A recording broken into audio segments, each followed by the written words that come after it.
உமக்கு மேல் ஒருவரும் இல்லையே, எல்லோருக்கும் மேலாக உயர்ந்தவர். உமக்கு மேல் ஒருவரும் இல்லையே. அல்லேலூயா, அல்லேலூயா, அல்லேலூயா, ஆமென். அல்லேலூயா, அல்லேலூயா, அல்லேலூயா, ஆமென். ஒருவரால் சிருஷ்டிக்கப்படாமலே தாமாக என்றென்றும் இருப்பவர். இப்பொழுது கூட தேவன் இயேசு கிறிஸ்து மூலமாய் நமக்கு சம்பாதித்து வைத்த ரட்சிப்பு, மீட்பு என்கிற காரியங்களையும், தேவன் ஆதாமுக்கு கொடுத்ததும் அவன் இழந்து போனதும் மறுபடியும் இயேசு சிலுவையிலே சம்பாதித்து ரட்சிக்கப்பட்ட கர்த்தருடைய பிள்ளைகளுக்கு அவர் அந்த அதிகாரத்தை கொடுத்ததும் நமக்கு தெரிகிறது. இதோ பரலோக ராஜ்யத்தின் திறவுகோள்களை நான் உனக்கு கொடுக்கிறேன். நீ பூமியில் எதை கட்டுவாயோ அது கட்டப்பட்டிருக்கும், பூமியில் எதை கட்டுவாயோ அது பரலோகத்தில் கட்டப்பட்டிருக்கும், பூமியில் எதை கட்டவிழ்க்கிறாயோ அது பரலோகத்தில் கட்டவிழ்க்கப்பட்டிருக்கும் என்று இயேசு சொன்னார்.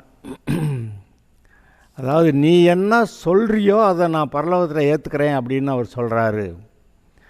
இப்போ நாம் தான் நம்முடைய வாழ்க்கையை ஒழுங்குபடுத்த வேண்டிய, சரி பண்ண வேண்டிய, தேவனுக்கேற்ற விதத்தில் நம்மை ஆசீர்வாதமாக வாழ்வதற்கு நாம் நம்முடைய மனதையும் நம்முடைய வாயையும் ஒழுங்குபடுத்த வேண்டிய ஒரு அவசியத்துக்குள்ளே இருக்கிறோம். ஏனென்றால் நாம் தேவனுடைய சாயலில் இருக்கிறோம். அவர் பேசினார், உண்டாயிற்று. நாம் அவருடைய சாயலில் இருக்கிறப்ப நாம் நல்லது பேசினாலும் நடந்துருது, கெட்டது பேசினாலும் நடந்துருது. ஏன்னா தேவனுடைய சாயலிருந்து நம்ம பேசுகிறோம், அது அங்கே உண்டாகி விடுகிறது. சிருஷ்டிப்பின் வல்லமை எல்லா மனிதர்களிடத்தில் இருக்கிறது. இதை நம்ம விசுவாசிகள் பயந்து இதை சொல்லலாமா சொல்ல வேண்டாமா என்று சொல்லி தயங்கி சொல்லாமல் இருந்த காலம் போய் இப்பொழுது காரியத்தை சொல்ல வேண்டிய அவசியம், நிர்பந்தம் வருகிறது. பொதுவாக என்ன சொல்லுவோம், நீங்கள் நல்லா பேசுங்க, அப்போ உங்களுடைய வாழ்க்கை நல்லா இருக்குன்னு சொல்லுவோம். தப்பாக பேசாதீங்கன்னு சொல்லுவோம். தப்பாக பேசினா அது உண்டாகிறதுன்னு சொல்லுவோம். அது உண்மைதான். ஆனால் இன்னும் அதை சொல்ல வேண்டிய பிரகாரமாக சொல்லலை. அதை ஒருவேளை இப்படி சொன்னால், தேவன் எப்படி அவருடைய சுபாவத்தின்படி அவர் பேசி சகலத்தையும் உண்டாக்கினாரோ, சிருஷ்டித்தாரோ, அதுபோல் மனுஷனும் தேவனுடைய சாயல் ரூபத்தில் இருக்கிறதுனால இவன் ரட்சிக்கப்பட்டவனாக இருந்தாலும் சரி, ரட்சிக்கப்படாதவனாக இருந்தாலும் சரி, இவன் பேசுகிற காரியங்கள் உண்டாகிறது என்பது நாம் நிச்சயமாய் அறிந்திருக்க வேண்டிய ஒன்றாக இருக்கிறது. இன்றைக்கு இந்த உலகத்து மக்கள் அவங்க எனக்கு இதெல்லாம் முடியும் அப்படின்னு சொல்லி அவங்க நினைக்கிறாங்க. அதை செய்யறதுக்கு தீவிரமாக முயற்சி எடுக்கிறாங்க. அதை பற்றி ஆதியாகமம் 11வது அதிகாரத்தில் நம்ம ஒரு வசனத்தை வாசிக்கலாம். பாபேல் கோபுரம் அவங்க கட்ட ஆரம்பித்தாங்க. அப்போ கர்த்தர் என்ன சொன்னாருங்கிற ஒரு வார்த்தை நம்ம கவனிக்கணும். ஆதியாகமம் 11 பூமி எங்கும் ஒரே பாஷையும் ஒரே விதமான பேச்சும் இருந்தது. ஜனங்கள் கிழக்கே இருந்து பிரயாணம் பண்ணுகையில் சினேயார் தேசத்திலே சமபூமியை கண்டு அங்கே குடியிருந்தார்கள். அப்பொழுது அவர்கள், நாம் செங்கல் அறுத்து அதை நன்றாய் சுடுவோம் வாருங்கள் என்று ஒருவரோடொருவர் பேசிக்கொண்டார்கள். கல்லுக்கு பதிலாக செங்கல்லும் சாந்துக்கு பதிலாக நிலக்கீலும் அவர்களுக்கு இருந்தது. பின்னும் அவர்கள், நாம் பூமியின் மீதங்கு சிதறி போகாதபடிக்கு நமக்கு ஒரு நகரத்தையும் வானத்தை அளவும் சிகரமுள்ள ஒரு கோபுரத்தையும் கட்டி நமக்கு பேருண்டாக பண்ணுவோம் வாருங்கள் என்று சொல்லி கொண்டார்கள். மனுபுத்திரர் கட்டுகிறதையும் நகரத்தையும் கோபுரத்தையும் பார்க்கிறதற்கு கர்த்தர் இறங்கினார். அப்பொழுது கர்த்தர், இதோ ஜனங்கள் ஒரே கூட்டமாக இருக்கிறார்கள், அவர்கள் அனைவருக்கும் ஒரே பாஷையும் இருக்கிறது. அவர்கள் இதை செய்ய தொடங்கினார்கள். இப்பொழுது தாங்கள் செய்ய நினைத்தது ஒன்றும் தடைப்பட மாட்டாது என்று இருக்கிறார்கள். ஆதலால் நாம் இறங்கி போய் ஒருவர் பேசுவதை மற்றொருவர் அறியாதபடிக்கு அவர்கள் பாஷையை தாறுமாறாக்குவோம் என்றார். அந்தபடியே கர்த்தர் அவர்களை அவ்விடத்திலிருந்து பூமி எங்கும் சிதறப்போக பண்ணினார். அப்பொழுது நகரம் கட்டுகிறதை விட்டுவிட்டார்கள்.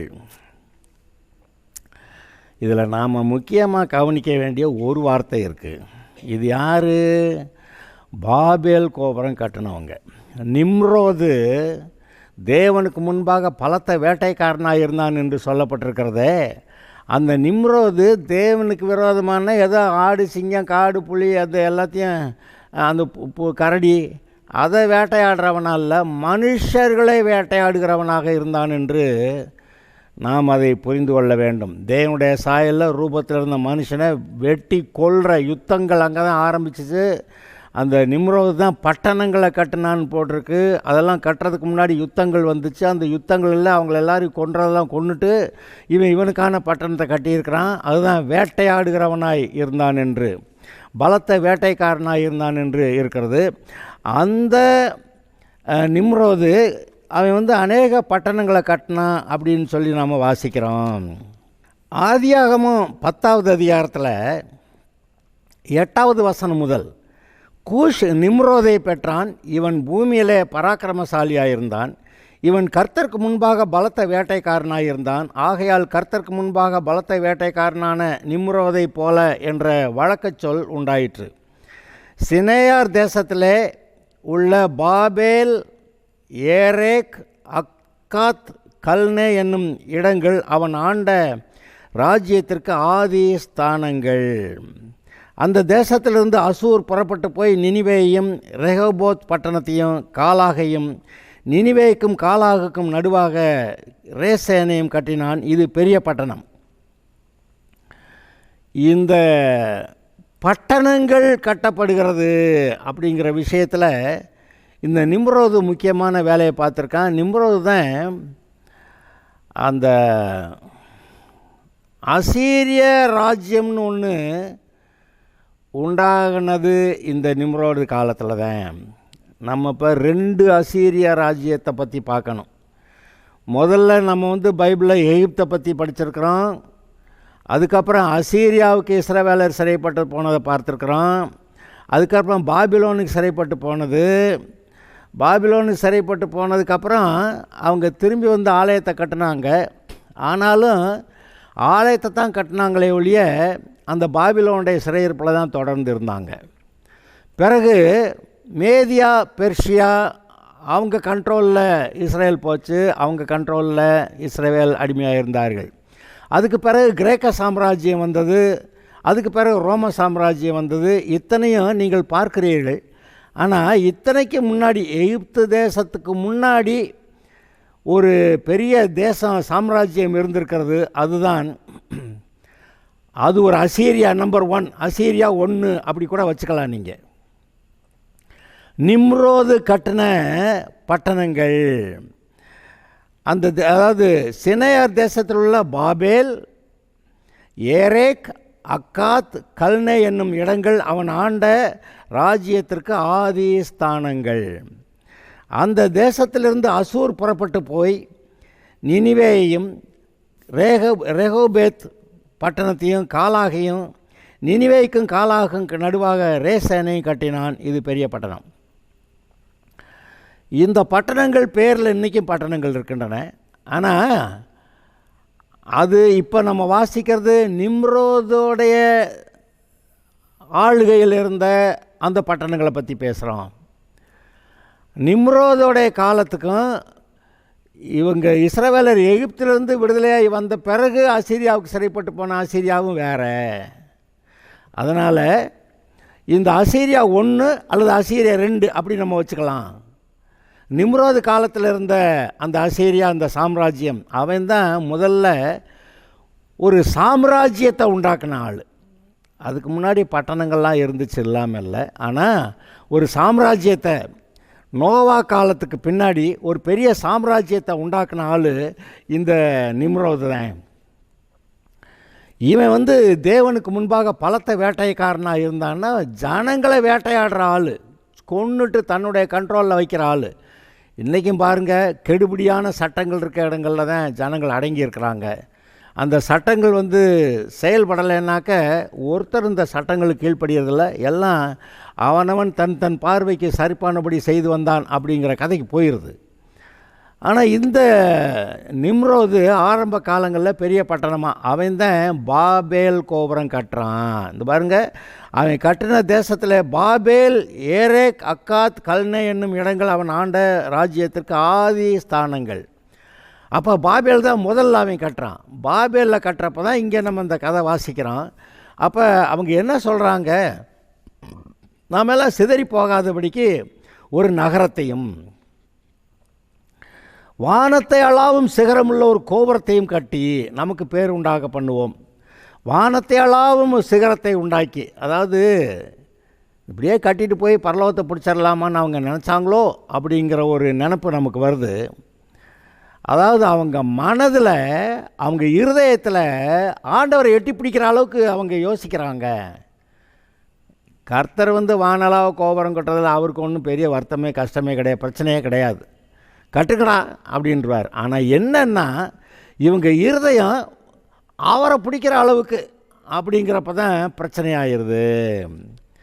இந்த அவரை போய் பிடிக்கிற அளவுக்கு இவங்க நினச்சாங்கன்னா அவருக்கு பிரச்சனை ஆகுதுங்கிறத நான் ஒரு வசனத்தை உங்களுக்கு வாசித்து காட்டுறேன். எரேமியாவில் 31வது அதிகாரம், எரேமியா 31 நான் வாசிக்கிறேன். அதாவது இது வரைக்கும் நீங்கள் இதெல்லாம் யோசித்து தொடர்பு படுத்தி பார்க்க முடியாமல் இருந்தால் இது இப்போ நீங்கள் பார்க்கலாம். 35வது வசனம், எரேமியா 31:35. அது அந்நாளுக்கு பின்பும் அந்த நாட்களுக்கு பிறகு நான் இஸ்ரவேல் குடும்பத்தோட பண்ண போகிற உடன்படிக்கை, அது புதிய உடன்படிக்கையை பற்றி எரேமியாவே இங்கே சொல்லியிருக்கிறத பார்க்குறோம். அதில் 35வது வசனத்திலிருந்து வாசிக்கலாம். சூரியனை பகல் வெளிச்சத்துக்காகவும் சந்திர நட்சத்திர நியமங்களை ரா வெளிச்சத்துக்காகவும் கட்டளையிட்டவரும், அலைகள் கொந்தளிக்கத்தக்கதாக சமுத்திரத்தை குலுக்குகிறவரும், சேனைகளின் கர்த்தர் என்கிற நாமமுள்ளவராகிய கர்த்தர் சொல்லுகிறது என்ன? இப்போ கர்த்தர் சொல்கிறது என்ன? அதான், இந்த நியமங்கள் எனக்கு முன்பாக இல்லாதபடிக்கு ஒளிந்து போனால், சூரிய சந்திர நியமங்கள் இல்லாமல் ஒளிந்து போனால், அப்பொழுது இஸ்ரவேல் சந்ததியும் எனக்கு முன்பாக என்றென்றைக்கும் ஒரு ஜாதியாயிராதபடிக்கு அற்றுப்போகும் என்று கர்த்தர் சொல்லுகிறார். இது ஏன் இப்போ சொல்கிறாரு? இஸ்ரவேல் ஜனங்கள் பாபிலோனுக்கு சிறைப்பட்டு போனாங்க, திருப்பி கூட்டிகிட்டு வர்றேன்னு சொல்கிறாரு. ஆனால் ஒருத்தர் நம்புறதுக்கு ரெடி இல்லை. அப்படியா கூட்டிகிட்டா வந்துடுவார்? பாபிலோனில் சிறைப்பட்டு அது எவ்வளோ பயங்கரம். இவங்க ஏற்கனவே ஒரு தடவை எகிப்தில் சிறைப்பட்டு இருந்து பார்வோனோட எப்படி இருந்து எப்படி விடுதலையாக முடியும் அப்படின்னு மலைச்சு போய் உட்காந்துருந்த ஆளுங்க, இப்போ அதை விட பயங்கரமாக இருக்குது இந்த பாபிலோன். இதிலேருந்து அதெல்லாம் லேஸ்பட்ட காரியம் இல்லைங்க அப்படின்னு சொல்லி இஸ்ரவேல் ஜாதி இல்லாமல் அழிஞ்சே போயிருங்க அப்படி பேச ஆரம்பிச்சிட்டாங்க. அப்படி இஸ்ரவேல் ஜாதி ஒன்று இல்லாமல் போயிரும்னு அவங்க பேச ஆரம்பித்த பிறகு தான் கர்த்தர் இந்த வார்த்தையை சொல்கிறாரு. சூரியனை, இந்த நியமங்கள், சூரிய சந்திர நியமங்கள் எனக்கு முன்பாக இல்லாதபடிக்கு ஒழிந்து போனால், அந்த சூரிய சந்திர நட்சத்திரம்லாம் வச்சனே அது இல்லாமல் ஒழிஞ்சு போனாதான் இஸ்ரவேல் சந்ததியும் எனக்கு முன்பாக என்றைக்கும் ஒரு ஜாதியாயிராதபடிக்கு அற்றுப்போம் என்று கர்த்தர் சொல்லுகிறார். இதை எந்த கண்ணோட்டத்தில் நீங்கள் பார்ப்பீங்க? தேவனுக்கு ஒரு பெரிய சத்ரு ஒருத்தன் இருக்கிறான். அந்த சத்ரு தான் ஆதாமை பாவம் செய்ய வச்சு இப்படி இவ்வளவு கேடான நிலைமைக்கு கொண்டு வந்து, முதல்ல எகிப்துக்குள்ள அடிமை, அப்புறமேல் அசீரியாவுக்கு அடிமைப்பட்டு போனது, இப்போ பாபிலோனுக்கு அடிமைப்பட்டு போனது, இப்போ வந்து திரும்பி வர்றதுக்கு வாய்ப்பே இல்லைங்கிற மாதிரி அவன் ஒரு பயங்கர பிசாசுடைய ஆளுகை. மற்ற ராஜ்யங்கள் இஸ்ரவேலர் ஆளும்போது அதான் சொல்லணும், பிசாசுடைய ஆளுகை மற்ற ராஜ்யங்கள் மூலமாக இருந்துச்சுங்கிறத. அப்போ இவர் என்ன பண்ணுறாரு, 70 வருஷம் கழித்து இஸ்ரவேலரை நான் பாபிலோன்னு திருப்பி கூட்டி வருவேங்கிறாரு. ஆனால் ஒருத்தர் நம்புறதுக்கு ரெடி இல்லை. இதெல்லாம் நடக்கிற காரியமா அப்படின்னு சொல்லிகிட்டு இருக்கிறப்ப அவர் என்ன சொல்கிறாரு, ஏண்டா இதெல்லாம் நடக்க முடியாமல் தடுக்கிறது யார்? பிசாசு. இவங்களை இஸ்ரவேல் ஜனங்களை பாபிலோன்லேருந்து நான் திருப்பி கூட்டி வருவேன் அப்படிங்கிறத வர முடியாதபடி பண்ணணுங்கிறது பிசாசோடைய நோக்கம். அதை இவங்க நம்புகிறாங்க. இப்போ இதை பிசாசு சொல்கிறத நம்புகிறவங்கள்ட்ட இவர் பேசிக்கிட்டு இருக்கிறார். ஏண்டா நான் பெரிய ஆளா பிசாசு பெரிய ஆளா? இப்போ ஒரு போட்டி வச்சுக்கலாம். இப்போ இஸ்ரவேல் ஜனங்கள் ஒன்றுமில்லாத ஒளிஞ்சு நாசமாக போகணும்னா நான் இப்போ சொல்கிறேன், நான் தானே சூரிய சந்திர நட்சத்திரங்கள்லாம் உண்டாக்குனேன். நான் உண்டாக்குன சூரிய சந்திர நட்சத்திரங்களையெல்லாம் இந்த பிசாசு அழிச்சிருவேன்னா அதுக்கப்புறம் இஸ்ரவேல் ஜனங்களை அழிக்கிறதுக்கு பேசட்டும். அதான் அங்கே பேச வர்றாரு. இந்த சூரிய சந்திர நியமங்கள் எனக்கு முன்பாக இல்லாதபடிக்கு ஒளிந்து போனால் இந்த பிசாசு அதை ஒழித்துருவேன்னா அப்பொழுது இஸ்ரவேல் சந்ததி எனக்கு முன்பாக என்றென்றைக்கும் ஒரு ஜாதியாயிராதபடிக்கு அற்றுப்போம் என்று கர்த்தர் சொல்லுகிறார். அடுத்த வரியை கவனிங்க, இது இன்னும் ரொம்ப மோசமானது. இதைத்தான் இப்போ அடுத்த வரியைத்தான் நம்ம அந்த பாபேல் கோபுரம் கட்டுற விஷயத்துக்கு நம்ம கனெக்ட் பண்ண போகிறோம். கர்த்தர் சொல்லுகிறது என்னவென்றால், மேலே இருக்கிற வானங்கள் அளக்கப்படவும் கீழே இருக்கிற பூமியின் அஸ்திபாரங்கள் ஆராயப்படவும் கூடுமானால், பூமிக்கு அஸ்திபாரம் இது அந்தரத்தில் தொங்கிட்டு இருக்குது. ஆனால் இதோட அஸ்திபாரங்கள் ஆராயப்படவும் கூடுமானால் நான் இஸ்ரவேல் வம்சத்தார் அனைவரையும் அவர்கள் செய்த எல்லாவற்றின் நிமித்தமும் வெறுத்து விடுவேன் என்று கர்த்தர் சொல்லுகிறார். இது என்னது? வானத்தை அளந்துருவேன்னா, பூமியோட அஸ்திபாரத்தை ஆராய்ஞ்சிருவேன்னா, அப்போ தேவன் ஆராய முடியாதுங்கிறது ஆராயிறதுங்கிறது, ஆராய்ஞ்சு பார்க்குறேங்கிறது. நான் கடவுள் என்ன செஞ்சார் நான் கண்டுபிடிச்சிப்படுறேன் அப்படின்னு சொன்னால் கண்டுபிடிக்க முடியாது. இப்போ ஆகாயத்துக்கு எவ்வளவோ சொல்கிறாங்க, இத்தனாவது லட்சம் கோடி வெளிச்ச வருஷ தூரங்கள், லைட் இயர் டிஸ்டன்ஸ். அதுக்கு அங்கிட்டு ஒரு நட்சத்திர கூட்டத்தை கண்டுபிடிக்கிறேன்னு சொல்கிறானே ஒழிய அதுக்கு முடிவு ஒன்று இருக்கிறதான்னு சொல்லலை. இப்போ இன்னும் கொஞ்சம் பேர் கதை விட்டுக்கிட்டு இருக்கிறாங்க, இவ்வளவு லைட் இயர் டிஸ்டன்ஸ்க்கு அப்புறம் முடிவு இருக்கும் அப்படின்னு சொல்லிக்கிட்டு தர்றாங்க. ஆனால் இங்கே என்ன சொல்லியிருக்கு? மேலே இருக்கிற வானங்கள் அளக்கப்படவும் கீழே இருக்கிற பூமி அஸ்திபாரங்கள் ஆராயப்படவும் கூடுமானால் அப்போ நான் இவங்களை அழிச்சிருவேங்கிறார். அப்போ மேலே வானத்தை அளக்க முடியாது, கீழே பூமியோடைய அஸ்திபாரத்தை ஆராய முடியாது. ஏங்க இந்த பசிபிக் கடலில் பசிபிக் அபீஸ் ஒரு ஆழமான ஒரு இடம், அதில் இமயமலை தூக்கி போட்டால் உள்ளே போயிருமா, அதுக்கு மேலே எத்தனை கிலோமீட்டர் தண்ணி நிற்குமா? அவ்வளோ பெரிய ஆழம் ஒன்று கிடக்குது. அதை யாராவது போய் பார்க்குறாங்களா? அதை போய் பார்க்க முடியல, அதை ஆராய்ச்சி பார்க்க முடியல. ஏதோ ஒருத்தவனு கீழே போய் பார்த்துட்டு அது ரொம்ப பயங்கரமான இடம்னு சொல்லிட்டு வந்திருக்கிறான். அதில் சமயத்தில் அதெல்லாம் உடஞ்சி போகுது, இவங்க போகிற அந்த இதெல்லாம் உடஞ்சி போகுது. அதனால் ஆராய்ச்சி பார்க்க முடியலை. இந்த பசிபிக் ஆழத்தையும் ஆராய முடியல. பூமியோடைய அஸ்திபாரத்தை அவன் ஆராய்ஞ்சிருவான். பூமி அந்தரத்தில் தொங்கிட்டு இருக்கு, அது பாதையில் அது போய்கிட்டு இருக்குது. அது பாதையில் சூரியன் சுற்றி வருதுன்னு நினைக்கிறான். சூரியனே எங்கேயோ போய்கிட்டே தான் இருக்குது. அப்போ சூரியன் போகிற பக்கமெல்லாம் இது போய்கிட்டு அங்கங்கே சுற்றிக்கிட்டே அங்கே போய்கிட்டு இருக்குது. இது ஒரு பால்வழி மண்டலத்தில் இருக்குதுன்றான். இந்த பால்வழி மண்டலமும் ஒரு இடத்துல அது வாட்டுக்கு எங்கேயோ போய்கிட்டே கிடக்குது. அப்புறம் இதெல்லாம் பார்க்கும்போது இவ்வளவு பால்வழி மண்டல நட்சத்திரங்கள், அப்போ பக்கத்தில் இருக்க இன்னொரு அந்த நட்சத்திர கூட்டம், அதெல்லாம் பார்க்கும்போது அதாவது இது போல் பால்வழி மண்டலங்கள் நிறையா இருக்குது. கொடாகொடியான பால்வழி மண்டலங்கள். இதெல்லாம் தாண்டி அங்கே இன்னும் அந்த ஆகாயம் இன்னும் விரிவடைந்து கொண்டே போகுதுன்னு தான் சொல்கிறான். அதனால தான் ஆராய்ச்சி பார்க்க முடியாது. இவர் சொல்கிறாரு, இது ஆராய முடியும்னா, அளந்து பார்ப்பேன்னா, கீழே இருக்கிற பூமியோடைய அஸ்திபாரத்தை ஆராய்வேன்னா, அப்போ என்னவே அளந்துட்டேன், நான் எம்பிட்டு உயரம்னு அளந்துட்டானா, நான் இவ்வளவு உயரம், நான் இவ்வளவு வல்லமையானாலும் இவ்வளவு தான், அதுக்கு மேலே ஆண்டவர் ஒன்றும் இல்லை அப்படின்னு சொல்கிற அளவுக்கு என்னை ஆராய்ஞ்சிருவானா? அப்படி ஆராய்ஞ்சிட்டான்னா அப்போ நான் இவங்களை அழிச்சிருவேன். இந்த ஆராய்ச்சியை உண்டு பண்ணுறதே ஒரு விதத்தில் தேவனே அளந்து பார்க்குற அளவுக்கு, தேவனே எவ்வளோ பெரியவர்னு அளந்து பார்த்துட்றேன் அப்படின்னு சொல்கிற அளவுக்கு அளக்கிற அந்த புத்தியே பிசாசுடைய புத்தி. இப்போ கர்த்தர் அற்புதம் செய்கிறாரு, அதெல்லாம் பார்த்து என்ஜாய் பண்ணி கர்த்தருக்கு நன்றி சொல்லலாம். ஆனால் கர்த்தர் எவ்வளோ பெரிய ஆள்னு அளந்து பார்த்து அவர் இவ்வளோ உயரம், அவர் இவ்வளவு வெயிட்டு, அவர் இவ்வளோ தான் செய்ய முடியும், இதுக்கு மேலே செய்ய முடியாது, இப்படி எதையாவது அவரை பற்றி அளந்து சொல்லக்கூடிய ஒரு புத்தி அளக்கிறதுக்கு முயற்சி பண்ண வைக்கிறது பிசாசு. அப்படியே அவன் அளந்துட்டான்னா, அப்படியே சூரிய சந்திர நட்சத்திர நியமங்கள் என்னை விட்டு நீங்கும்னா, பிசாசு அதை நீக்கிவிட்டு தான் என்கிட்ட வந்து இந்த இஸ்ரவேல் ஜனங்களை மீட்க முடியாதபடி தடுக்கணும். 70 வருஷத்தில் அவங்கள மீட்டு கொண்டு வருவேன்றாரு. எரேமியாட்ட சொல்லி நீ அங்கே ஒரு நிலத்தை வாங்குன்றாரு. என்ன ஆண்டவரே, எல்லாம் சிறைப்பட்டு போய் கிடக்கிற நேரத்தில் நிலத்தை வாங்குன்றீங்க, நான் எல்லாத்தையும் கூட்டி வருவேன்டா அப்படி சொல்லிட்டு நிலத்தை வாங்குன்றாரு. அந்த எரேமியா அவன் சொந்தக்காரன் நிலத்தை ஒன்று வாங்குறேன், பத்திரம் பதிகிறேன், நகல் எடுத்து ஒரு பாத்திரத்தில் போட்டு மூடி வச்சான்னு போட்டிருக்கு. அப்போ நிச்சயமாக கூட்டி வர்றேங்கிறாரு. மக்கள் நம்புறதுக்கு ரெடி இல்லை. அப்போ தான் சொல்கிறாரு, இந்த வானங்கள் சூரிய சந்திர நட்சத்திரங்களால் அளக்கப்பட முடிஞ்சால் அளந்தா, அல்லது வானம் சூரிய சந்திர நட்சத்திரத்தை அழிச்சிட்டான்னா அதுக்கப்புறம் தான் பிசாசு நான் இந்த இஸ்ரவேல் ஜனங்களை திருப்பி கூட்டி வர்றதை பற்றி தடை செய்கிறத பற்றி அவன் பேசலாம் அப்படின்னு சொல்ல வர்றாரு.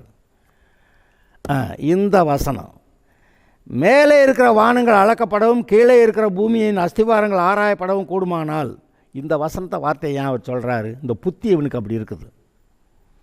அந்த புத்தி எங்கே வெளிப்பட்டுச்சுன்றீங்க? பாபேல் கோபுரம் கட்டுறப்ப அந்த புத்தி வெளிப்பட்டிருக்குது. அதில் என்னது? பின்னும் அவர்கள் நாம் பூமியின் மீதங்க சிதறி போகாதபடிக்கு நமக்கு ஒரு நகரத்தையும் வானத்தை அளவும் சிகரமுள்ள ஒரு கோபுரத்தையும் கட்டி, கோபுரம் கட்ட வேண்டாம்னு சொல்லலை, ஆனால் வானத்தை அளவும் சிகரமுள்ள கோபுரமாக நீ கட்டணும். எங்கே வானத்தை அளவும்? இன்றைக்கே நீங்கள் பார்த்தீங்கன்னா அமெரிக்காவில் ஒரு பெரிய கோபுரம் இருக்குது, கனடாவில் ஒரு பெரிய கோபுரம் இருக்குது, சீனாவில் ஒரு பெரிய கோபுரம் இருக்குது, இதில் மலேசியாவில் ரெட்டை கோபுரங்கள் இருக்குது. இதெல்லாமே இந்த அரபு நாடுகளில் அங்கே இன்னும் உயர்ந்த புர்ஜ் கலீஃபா அப்படின்னு சொல்லி அது உலகத்தில் இருக்க எல்லாத்த விட ரொம்ப உயரமான ஒரு கோபுரத்தை கட்டி வச்சுருக்குறாங்க.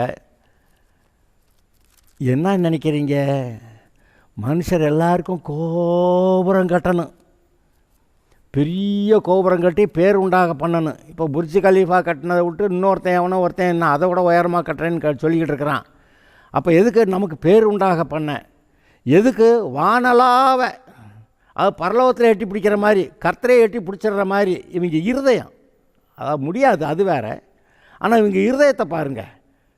அப்போ அந்த பாபேல் கட்ட ஆரம்பித்தப்ப அவங்களுக்கு செங்கல் நிலக்கல்லாம் இருந்ததை வச்சு கட்டிடலான்னு வானலாக கட்டுவேன்னு சொன்னது அங்கே தான் கர்த்தருக்கு பிரச்சனை. ஏன்னா என்னையை பிடிக்கிற அளவுக்காடா நீ இதை கட்டலான்னு பார்க்குற அப்படின்ட்டு தான் அவர் பாஷையை தாறுமாறாக்குனார். அவன் செங்கல் எடுத்து கொடுன்னா இவன் சார்ந்து எடுத்து கொடுக்குறேன், இதை இங்கே கொண்டு வான்னா அதை எடுத்து கீழே போடுறான். அவனுக்கு விளங்கலை, பாஷையெல்லாம் கெட்டு போச்சு. அதனால் எல்லா ஜனங்கள்லாம் செதறி போயிட்டாங்க. பாபேல் கோபுரம் கட்டுறது நின்று போச்சு. என்ன சொல்கிறாரு இவர்? ஜனங்கள் ஒரே கூட்டமாய் இருக்கிறார்கள், அவர்கள் அனைவருக்கும் ஒரே பாஷையும் இருக்கிறது. அவர்கள் இதை செய்ய தொடங்கினார்கள். எதை? வானலாவ கட்டலான்னு செய்ய தொடங்கியிருக்காங்க. கட்ட முடியாது, ஆனால் இருதயம் மேட்டிமைப்பட்டு அப்படி கட்டிடலான்னு நினைக்கிறாங்க. இதை செய்ய தொடங்கினார்கள். இப்பொழுதும் தாங்கள் செய்ய நினைத்தது ஒன்றும் தடைபட மாட்டாது என்று இருக்கிறார்கள். அவங்களுக்கு இருக்க விசுவாசத்தை பாருங்கள். பாபேல் கோபுரம் கட்டினவனுக்கு இருந்த விசுவாசத்தை என்னென்னா, இது ஒன்றும் தடைபடாது, எட்டிடலாம், பிடிச்சிடலாம், கழுதே அங்கே போய் வானலாவை கர்த்தரை பிடிக்கிற அளவுக்கு கட்டிடலாம் அப்படின்னு அவங்க நினச்சிருக்கிறாங்க. நம்பவும் செஞ்சுட்டாங்க. அதான் கர்த்தர் பார்த்தார், இவங்க இருதயம் ஒன்றும் சரியா இல்லை அப்படின்னு பாஷையை தாறுமாறாக்கி விட்டாருன்னு நம்ம அங்கே பார்க்குறோம். இந்த நிம்ரோது தான் ஆதி காலத்தில் இருந்த அந்த பாபேல் கோபுரத்தை கட்டினவன். அவங்க இருதயம் பயங்கர பெருமை பிடித்தது. நான் இப்போ சொன்னேன், அசீரியா ராஜ்யத்துக்கு இந்த நிம்ரோது பாபேல் கட்டினானே அதுதான் முதல் பட்டணமாக இருந்துச்சு. அதை தான் நிம்ரோது கட்டின அசீரியா 1. அப்புறமேலு பின்னாடி வந்த அசீரியர்கள் கட்டினது அசீரியா 2 அப்படி சொல்லணும்னு சொன்னேன். இப்போ முதல்ல இருந்த அசீரியா, அது நிம்ரோது கட்டின அந்த ராஜ்யம், பெரிய ராஜ்யம், அநேக பட்டணங்கள் அதெல்லாம் ஆண்ட இந்த அசீரியர்களை பற்றி தான் ரொம்ப கொடுமையானவர்கள்னு பைபிளில் எழுதியிருக்கு. மூக்கை அறுத்துப்பிடுவாங்களாம், விடுவாங்களாம். மூக்கை அறுத்தா எவ்வளோ அசிங்கமாக இருக்கும். மற்ற எல்லாம் இருக்கட்டும், மூக்கை மட்டும் அறுத்தா போதும், முகம் எவ்வளோ அசிங்கமாக மாறிடும் தெரியுமா? அதெல்லாம் அப்படியெல்லாம் செஞ்சு இந்த சிறைப்பட்டவர்களை நிர்வாணமாக அவங்க ராஜ்யத்துக்கு அழைச்சிட்டு போய் அங்கே கொடுமையாக வேலை வாங்கி அடிமை வேலைக்காக வைத்து கொண்டார்கள். ஏங்க இத்தனை பட்டணங்களை கட்டினான்னு போட்டிருக்க, பாபேல் வாசிக்கிறேன். பாபேல், ஏரேக், அக்காட், கல்னே என்ற இடங்கள் அவன் ஆண்ட ராஜ்யத்துக்கு ஆதி ஸ்தானங்கள். அந்த தேசத்திலிருந்து அசூர் புறப்பட்டு போய் நினிவேயையும் ரெஹபேத் பட்டணத்தையும் காலாகையும், நினிவேய்க்கும் காலாகுக்கு நடுவாக ரேசேனையும் கட்டினான். இது பெரிய பட்டணம். இதெல்லாமல் இன்னும் நிறையா பட்டணங்களை கட்டிடுறாங்க. கட்டணம்னாக்க வேலைக்கு ஆள் வேணும்ல. அப்போ எங்கேயெல்லாம் போய் யுத்தம் பண்ணி ஆட்டில் அடிமையாக பிடிச்சிட்டு வர்றாங்களோ அவங்க வச்சு தான் வேலைக்கு வச்சுருப்பாங்க. இன்றைக்கும் ஒரு கொடுமையான காரியம் நடந்தது, இன்றைக்கும் இருக்குது. ஆனால் அந்த ஆப்பிரிக்க நீக்ரோக்களை ஒரு காலகட்டத்தில் பிடிச்சிட்டு போய் அடிமை சந்தையில் இங்கிலாந்து தேசத்துலேயும் அமெரிக்க தேசத்துலேயும் அடிமை சந்தைகளில் விற்றாங்கன்னு. இது ஆயிரக்கணக்கான வருஷத்துக்கு முன்னாடி இல்லை, இப்போ ரீசண்டாக. அப்போ இவ்வளவு பேரை விற்று அடிமைகளாக்கி அங்கே அவங்க தங்களுடைய வேலைகளுக்கெல்லாம் வச்சுக்கிட்டாங்க.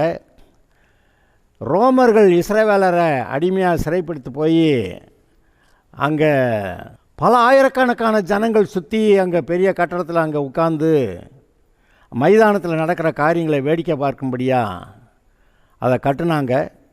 போய் பார்த்தா ஆச்சரியமாக இருக்குது. அந்த காலத்தில் இப்படியா கட்டுனாங்க அப்படின்னு ஆச்சரியப்படுகிற அளவுக்கு. ராஜா எங்கே உட்காந்துருப்பார், அவருடைய ஆட்கள்லாம் எங்கே உட்காந்துருப்பாங்க, மற்றவங்களாம் எங்கே உட்காந்துருப்பாங்க, எங்கே சிங்கம் புலியெல்லாம் கடந்து அங்கே அவுத்து விடுவாங்க, இங்கே வந்து இவங்களை கடித்து கொதறி சாப்பிட்டுட்டு போகும். எப்படி விசுவாசிகள் எல்லாத்தையும் அங்கே நடுவில் மரத்தை கட்டி வச்சு அதில் நடுவில் சுற்றி கீழே தீ போட்டு எரித்து அதெல்லாம் பார்த்து கைதட்டி கொண்டாடினாங்க. அங்கே எப்படி கிளேடியேட்டர்ஸ் சண்டைக்காரவங்களை சண்டை போட்டு ஜெயிச்சவங்க ஊராட இருக்கலாம், மற்றவங்க செத்தவன் தான் அப்படி சொல்லி அந்த கிளேடியேட்டர்ஸ் அப்படிங்கிறத உண்டாக்கி அவங்க எல்லாம் சண்டை போட வச்சு எல்லாத்தையும் வேடிக்கை பார்த்தவங்க. ரோம சாம்ராஜ்யம் எப்போ, அது இயேசு கிறிஸ்து காலத்தில் இஸ்ரவேலர் வந்து ரோமருடைய ஆட்சியில் கீழே தான் இருக்கிறாங்க. அப்போ அந்த காலங்களில் அவங்க இருந்தாங்க. அதுக்கு பிறகு தான் இந்த அதாவது கிபி 70 தான் ரோமர்கள் வந்து இஸ்ரவேல் தேசத்தை அழிக்கிறாங்க. அப்போ அழித்த பிறகு இங்கே இருக்கவங்கெல்லாம் சிறைப்பிடித்து கொண்டு போய் அங்கே அந்த கொலோசியத்தை கட்டுறாங்க. எவ்வளோ பயங்கரமான காரியங்கள். தேவனுக்கு விரோதமாய் எழும்பிய மனுஷர்கள் கூட்டங்கள். அந்த கூட்டங்கள்லாம் யார் அதெல்லாம் அவங்கள ட்ரைவ் பண்ணுறது, அவங்கள இப்படியெல்லாம் செய்ய வைக்கிறது யாருன்னா பிசாசு. அப்போ தேவனுக்கு விரோதமாக இருந்த பிசாசு இந்த ஜனங்களெல்லாம் ஏவி தேவனுக்கு விரோதமான காரியங்களை செய்ய வச்சான் அப்படிங்கிறத நீங்கள் பார்க்கணும். அதில் தான் பாருங்கள், அவர் சொல்கிறாரு, நான் இஸ்ரவேல் ஜனங்களை கொண்டு வர்றேன்னு சொல்கிறேன். ஆனால் கொண்டு வர முடியாதுன்னா எப்போ கொண்டு வர முடியாது? நான் சொன்னதை எப்போ நிறைவேற்ற முடியாமல் போகும்? நான் நியமித்த சூரிய சந்திர நியமங்கள் அது இல்லாமல் போனால், மேலே இருக்க வானங்கள் அளக்கப்பட்டு கீழே இருக்கிற பூமியின் அஸ்திபாரங்கள் ஆராயப்படக்கூடுமானா அது எப்படி? பிசாசுக்கு ட்ரை பண்ணி அப்படி தானே செய்ய வச்சாதானே. அப்போ மனுஷன் அதெல்லாம் செய்வான்னா அப்போ நான் இவனை அழிச்சுக்கிறேன் அப்படின்றாரு. ஆனால் அந்த பிசாசுகளால் அதை செய்ய முடியல, அந்த மனுஷர்கள் அதை செய்ய முடியல. கர்த்தர் இஸ்ரவேலரை அந்த பாபிலோனிலிருந்து கொண்டு வந்தார். இன்றைக்கும் உங்களை இப்படிப்பட்ட இக்கட்டிலிருந்து விடுதலையாக்க இயேசு சிலுவைக்கு போனார். அதை நினைத்து பாருங்கள். அவருடைய பாடுகளை நினைத்து அவருக்கு நன்றி சொல்லுங்கள். நீங்கள் பிழைப்பீர்கள். Okay, God bless you.